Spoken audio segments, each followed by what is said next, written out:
Fred Matiang joining Jubilee Party will be a politically wrong move, and they may lose the support of the Gen Zs as they insinuate pressured him into vying for presidency. Now, the DCP party leader, that is Cleophas Malala, has already declared Jubilee a red wheelbarrow, which seems to be a branch of UDA. And you know what that means? President William Samoei Ruto and the UDA regime has lost considerably their popularity in the central region. And whether true or propaganda, it is an expensive one for Matiang to counter. Jubilee, that was once a very powerful party that even formed a government, currently is on its deathbed. And therefore, Fred Matiang joining Jubilee Party to be its presidential flag bearer raises a lot of questions than answers. It may seem that he is the traitor within the opposition whose only intention is to make sure that they divide the votes from the mountain region, and not only from the mountain region, even in his home region, because it's only after breaking the opposition, and to whose benefit will it be if not William Samoei Ruto? When you see you are in the opposition and the government or its agents are praising you, that is a very dangerous step, and you're not coming out to counter it. It means you are actually working for them.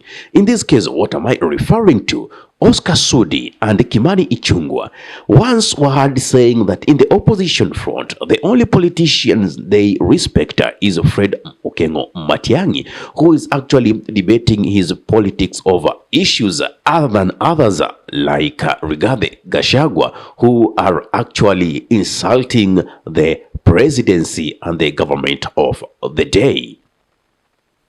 What does that mean? They have a soft spot for Fred Matiang. It's like, go on baby with what you are doing. You are doing a great job. And remember, when the opposition sings, the advantage is rallied towards William Samoei Ruto. And that is what they are gearing up to. The Jubilee leader, that is former President Uhuru Muigai Kenyatta and Raila Amolo Odinga, have been seen multiple times in a State House in the name of supervising State House project.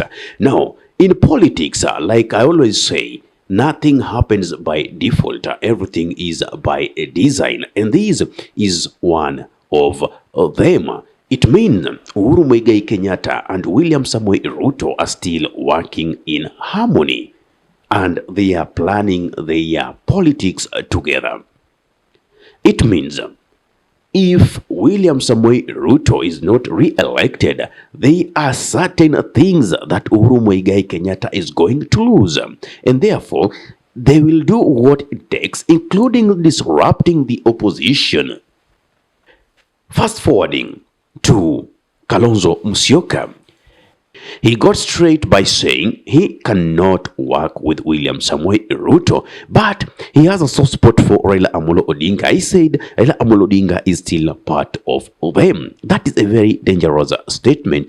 Tulisema Raila akiona mambo ni magumu kule, he's one of us. I respect him, I've said that. I respect my friend Raila Odinga.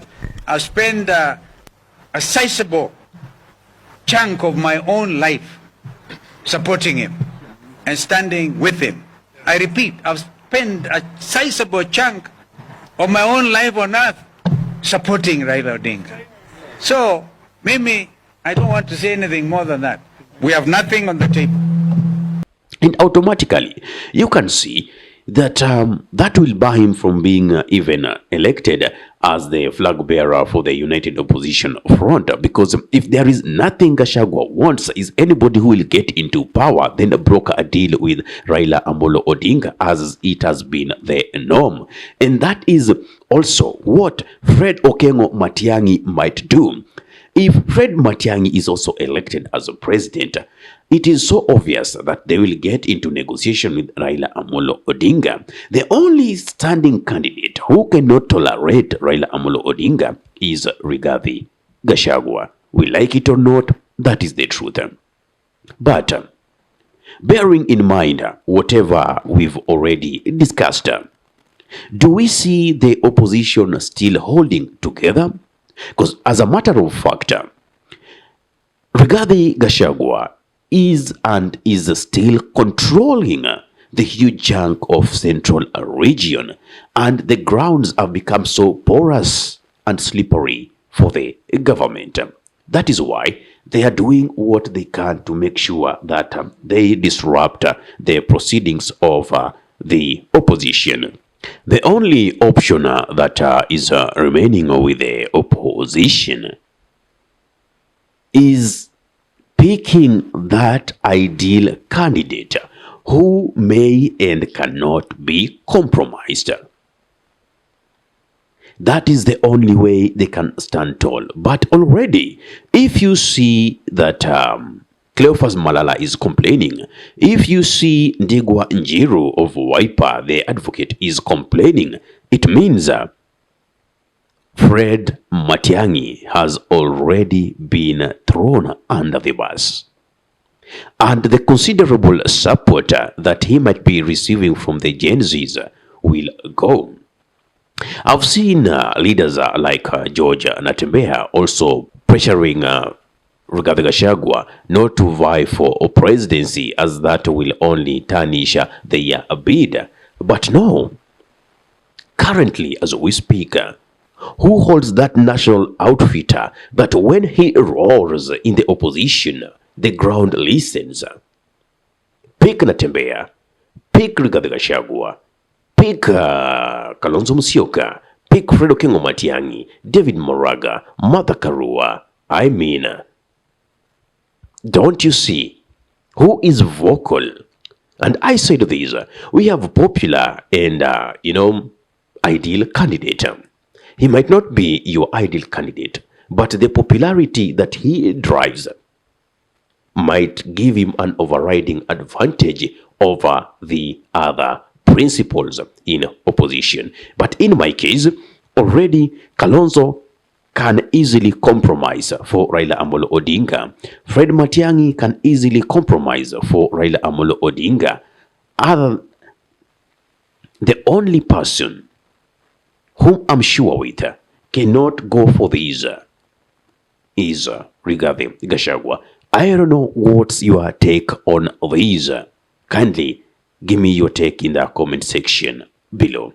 If you're watching from my YouTube channel and you love content of this nature, kindly subscribe and press notification button, so anytime that we are live or we upload content of this nature, you'll be the very first person to be notified. Ahmed Khalif is my name for the Unscripted Talks here in Dub Radio. Assalamu alaikum warahmatullahi wabarakatuhu. Kwa timba kali za Afrika, Dub Radio ndio mpango mzima.